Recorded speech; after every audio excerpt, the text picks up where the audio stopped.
Back in the day, my back in the day being the late 90s when I first started motorcycling, if you rode on the road you were either a cruiser bro or a sport bike bro, with some riders opting for sport touring bikes and a very few weirdos riding those dang huge dirt bikes that BMW was building. Naked bikes were just starting out with the Ducati Monster and the Triumph Speed Triple, but were still quite rare.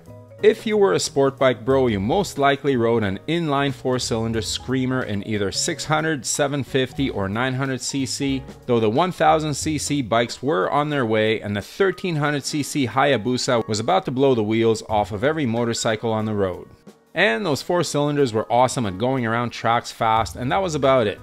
They were incredibly uncomfortable, geared too high for street use, you could lose your license in first gear, and super high strung.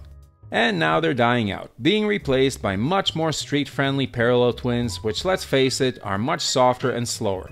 I blame insurance companies, which in many cases refuse to cover those old death machines or drive up the premium so high that people just don't buy. So manufacturers like Honda found a new kind of bike to sell, the softer sport bike. All the looks without the rip-your-face-off performance. The difference between the CBR500R and a CBR600RR is like the difference between Winger and Metallica, and if you know your bands, you'll know what I mean. So the old CB500R, despite receiving many updates, is a bike that gets a lot of abuse. But is it deserved, or are people missing the point of this motorcycle? Stay tuned for the full review, and if you're enjoying the content, please consider subscribing, liking the video, and sharing it with friends.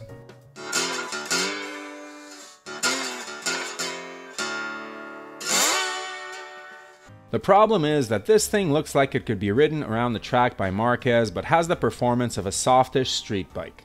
The CBR500R's 180-degree 471cc parallel twin makes 47 horsepower and 32 pound-feet of torque, and the rather porky 423-pound wet weight does not sound like a recipe for hair-raising thrills.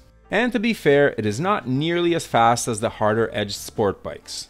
But critics have to realize two things. One, in much of the developed world, newer riders are limited to 47 horsepower early in their riding careers, it's called A2 in Europe. And two, not every motorcycle has to rip your face off with brain-melting performance. Yes, there are riders who need the latest and greatest Panigale V4 in order to feel entertained, but those kind of bikes are built for the track, and that's pretty much where they should live. Over 300 km per hour or 186 miles per hour, you're just looking for one unforeseen circumstance to land you in the hospital or the morgue. But some riders just want a nice looking bike that's fun enough and fast enough, but that isn't going to take them beyond their skill level. It's the old adage, it's better to ride a slow bike fast than a fast bike slow. And when you actually get on the CBR500R, it's typically Honda, greater than the sum of its parts. The bike looks fantastic and could be parked in a line of exotic sport bikes and not look out of place. A person who doesn't know much about motorcycles could easily mistake it for a 300 km per hour missile. The seat is a lowish 30.9 inches, easily accessible to most smaller riders. The engine is efficient and you can easily get 400 kilometers out of the 17-liter tank. The display looks good and can be switched between several different layouts, and the bike even has a slipper clutch, which is a good deal for $7,400 US or 8,500 Canadian dollars before the freight and PDF charges.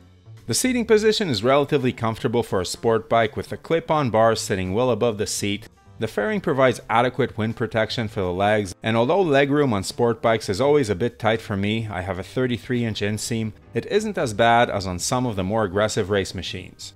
The slipper clutch works great on downshifts, and the bike is generally pleasant to ride. Power is limited, as it will be when there's only 47 horses on tap, but this motorcycle feels faster than the other Hondas which share the same engine. It's a bit faster than the NX500 I tested earlier this year, check out that video in the top right corner, and significantly faster than the CL500 I tested last year, check out that video in the top right corner. In fact, the CBR500R just feels different.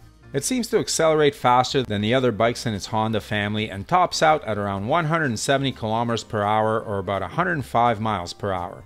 Not blistering fast by any means, but about appropriate for an A2 compliant sport motorcycle. These are speeds that are definitely high enough to have a blast on a twisty road where the real fun is to be had. And that's really where the most rewarding riding is. I keep seeing guys uploading footage of going to the highway and hitting 300 km per hour on public roads. But all riders know that it's far more rewarding to ride a motorcycle on a twisty road and carry your speed through the corners rather than tiptoeing around the bend, ripping down the straight and then braking too hard and going slowly around the next corner. This is where a well-ridden 47 horsepower bike can leave a poorly ridden 200 horsepower one in its dust. Because the power doesn't compensate for poor technique. You have to learn how to keep the speed going through the bends to ride fast. So how does the CBR500R do in the bends? Not bad. It's pretty responsive and predictable. Predictable is the key word here, as this motorcycle was clearly built to teach an aspiring young rider how to sport ride without throwing too many surprises at them.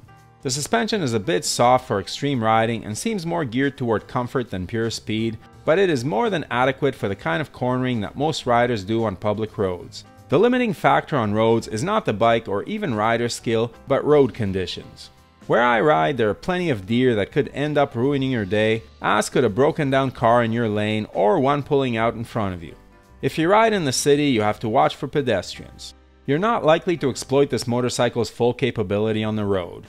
Only if you take it to the track will you really feel its limitations, but if you're going to ride on the track, you're better off buying a used 600, stripping it of all road legal stuff, putting a race fairing and race tires on it, and trailering it to the track. That is not what most buyers of the CBR500R want to do. They want a quick-ish, comfortable bike which can handle highway speeds and a daily commute, and can be ridden to the twisty roads on the weekend for a little bit of fun. And so that's what Honda built. The suspension has 4.3 inches of travel up front and 4.7 in the rear, which is great at eating up the bumpy roads. The inverted forks perform well under load, the chassis is decent, not as stiff as the race bikes which feel like they're carved out of a single piece of aluminum, but plenty stiff to hold a line at the speeds you'll be doing on a 47 horsepower motorcycle.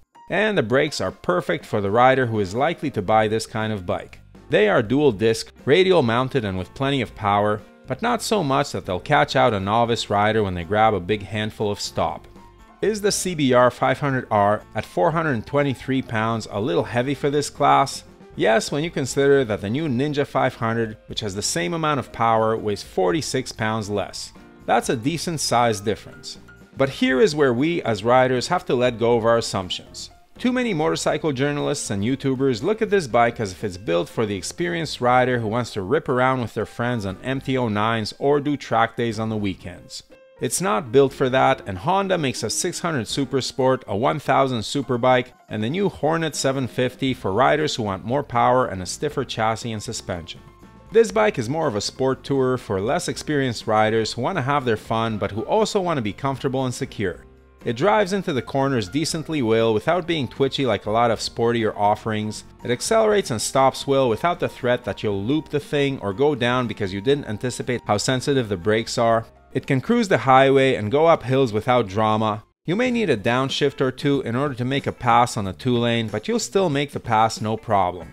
And on the fun roads, it makes you a better rider because you don't have to worry about being perfect with the throttle or downshifts, and you can concentrate on line choice to make sure you carry your speed through the corner. Of all the sport bikes I've ridden, it's the one I'd recommend to a novice rider if they ask me what sport bike they should get. And it's a Honda model which has been around forever and has a proven reliability record. So if you want a sporty and comfortable bike to commute to work on and zip around on the weekends, you should definitely consider the old CBR500R.